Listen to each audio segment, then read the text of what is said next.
हजरत उस्मान बिन अफ़्फ़ान रज़ी अल्लाहु अन्हु जब किसी कब्र के पास खड़े होते तो इतना रोते कि उनकी दाढ़ी के बाल आंसुओं से भीग जाते। उनसे पूछा गया कि जब आप जहन्नम और जन्नत का जिक्र करते हैं तो आप नहीं रोते, लेकिन कब्र के पास खड़े होकर इतना रोते हैं। तो उन्होंने जवाब दिया कि नबी करीम सल्लल्लाहु अलैहि वसल्लम ने इरशाद फरमाया, कब्र आखिरत की पहली मंजिल है। अगर वो इस मंजिल से नजात पा गया तो उसके बाद की मंजिलें आसान होंगी, और अगर यहाँ उसने नजात न पाई तो उसके बाद की मंजिलें उससे भी सख्त हैं। और कहने लगे, रसूलुल्लाह सल्लल्लाहु अलैहि वसल्लम ने फरमाया, मैंने कभी कब्र से ज्यादा होलनाक कोई चीज नहीं देखी। अब जब एक नेक इंसान को कब्र में उतारा जाता है तो कब्र उससे कहती है, ए अब्दुल्ला, मेरे सीने के ऊपर जितने लोग चलते थे मुझे उनमें सबसे ज्यादा पसंद तो था, और मैं तेरा बहुत वक्त से इंतजार कर रही थी। अब तू मुझ में आ गया है तो अब तू मेरी मेहमान नवाजी देख। फिर मुर्दे की नजर इस कब्र में जहाँ तक जाती है वहाँ तक उसकी कब्र उसके लिए कशादा हो जाती है। लेकिन दूसरी तरफ जब एक गुनाहगार शख्स को कब्र में लटाया जाता है तो कब्र उससे कहती है, मेरे ऊपर जितने भी लोग चलते थे उनमें से सबसे ज्यादा मैं तुझसे नफरत करती थी। ए अल्लाह के बंदे,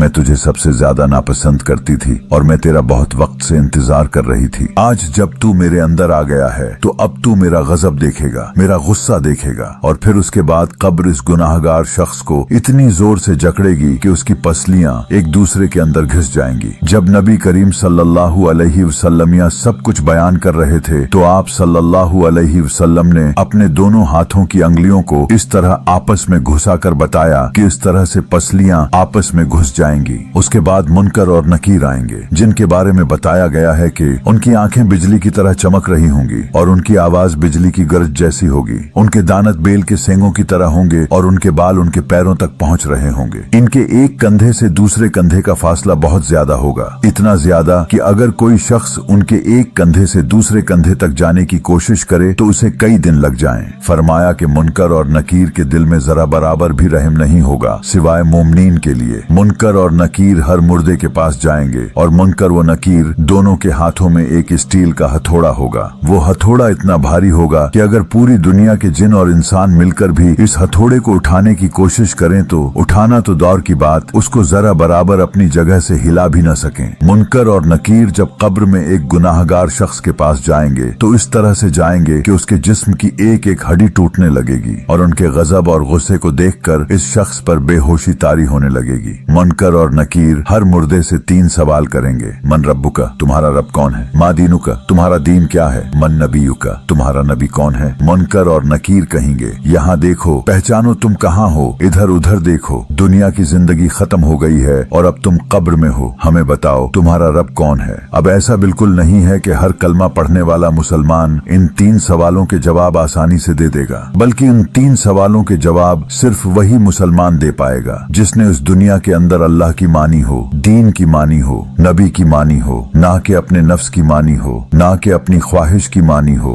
ना कि उस दुनिया की मानी हो। तो अब वो मोमिन लोग जिन्होंने उस दुनिया की जिंदगी अल्लाह के हुक्म के मुताबिक गुजारी होगी वो आसानी से उस सवाल का जवाब दे देंगे। लेकिन काफिर और वो कलमा पढ़ने वाले मुसलमान जिन्होंने कलमा पढ़ने के बाद भी अल्लाह की नहीं मानी, वो इस सवाल का जवाब जानते हुए भी नहीं दे पाएंगे। वो लोग कहेंगे, हम नहीं जानते, हम नहीं जानते। कुरान मजीद में अल्लाह ताला ने इरशाद फरमाया, जिसका मफहूम कुछ यूं है, क्या तुमने उन लोगों को नहीं देखा जिन्होंने अपनी ख्वाहिश को अपना माबूद बना लिया? अब मुनकर और नकीर दूसरा सवाल करेंगे, तुम्हारा दीन क्या है? अब वो शख्स जिसने उस दुनिया की जिंदगी में इस्लाम पर अमल किया होगा उसके लिए इस सवाल का जवाब देना बहुत आसान होगा। लेकिन वो मुसलमान जिसने सिर्फ कलमा पढ़ा और अपनी जिंदगी को इस्लाम के मुताबिक नहीं गुजारा, इस्लाम के अहकाम नहीं माने, वो इस सवाल का जवाब जानते हुए भी नहीं दे पाएगा। जैसे जैसे मुनकर और नकीर सवालात करते जाएंगे, एक गुनाहगार शख्स का दिल खौफ से फटता जाएगा, क्योंकि उसे अपनी आखिरी मंजिल यानी जहन्नम, उसका अजाब और उसकी तकलीफ अपनी आंखों के सामने नजर आ रही होगी। और अब मुनकर और नकीर तीसरा और आखिरी सवाल करेंगे, तुम्हारे नबी कौन है? अब पहले की तरह एक मोमिन जिसने नबी करीम सल्लल्लाहु अलैहि वसल्लम के अहकामात को माना होगा, उनसे उनकी सुन्नत से मोहब्बत की होगी, उसके लिए इस सवाल का जवाब देना मुश्किल नहीं होगा। लेकिन दूसरी तरफ वो गुनाहगार मुसलमान जिसने उस दुनिया में कभी ये जानने की कोशिश ही नहीं की कि उसके नबी कौन है और ना ही उसने अपने नबी की सुन्नतों से मोहब्बत की,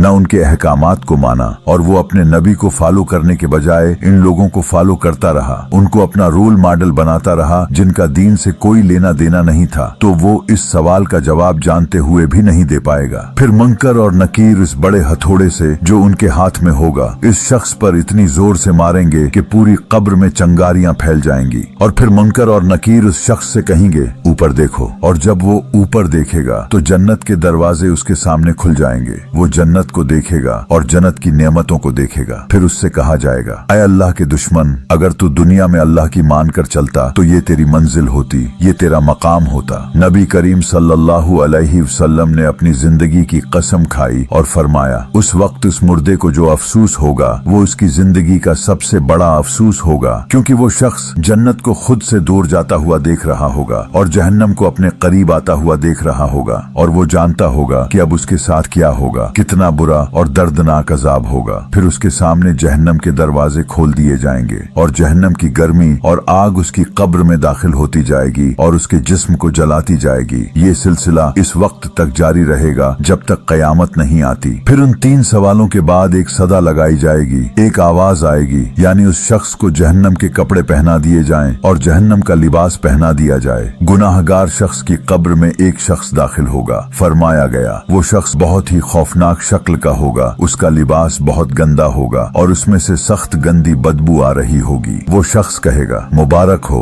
मुबारक हो। तो वो गुनाहगार इंसान पूछेगा, आखिर किस चीज की मुबारक, मुझे तो यहाँ कब्र में अजाब मिल रहा है। तो वो खौफनाक शक्ल वाला आदमी कहेगा, उस मकाम की मुबारक, इस तकलीफ की, इस अजाब की जो तूने अपने हाथों से अपने लिए चुना है। अब वो गुनाहगार शख्स उस खौफनाक शक्ल वाले आदमी से पूछेगा कि तुम आखिर कौन हो, तुम्हारा चेहरा मेरे लिए बुरी खबर लाया है, तुम कौन हो। तो वो शख्स जाते जाते पीछे पलट कर देखेगा और कहेगा, मैं तुम्हारे वो बुरे अमाल हूँ जो तुम दुनिया में करते आए हो। अल्लाह ने मुझे जिस्म अता कर दिया है ताकि तुम देख सको कि तुम्हारे वो अमाल जिन्हें करने में तुम्हें बहुत लज्जत आती थी, बहुत मजा आता था, कितने भयानक, बदबूदार और खौफनाक थे। और अब जब वो गुनाहगार शख्स इस खौफनाक शक्ल वाले आदमी को देखेगा, इस गंदे लिबास को देखेगा और इस गंदी बदबू को सूंघेगा, तो वो समझ जाएगा कि उसका ठिकाना सिर्फ और सिर्फ जहन्नम है। फिर वो चीखेगा, रोएगा और कहेगा, ऐ अल्लाह, हिसाब का दिन कभी ना आए, कियामत कभी ना आए, क्योंकि वो जानता होगा कि उस दिन उसे जहन्नम की गहराइयों में फेंक दिया जाएगा और जो अजाब उसे कब्र में मिल रहा है, जहन्नम का अजाब उससे लाखों गुना ज्यादा तकलीफदह और अजीतनाक होगा। फिर इस गुनाहगार शख्स को कब्र में अंधा और बहरा अजाब दिया जाएगा।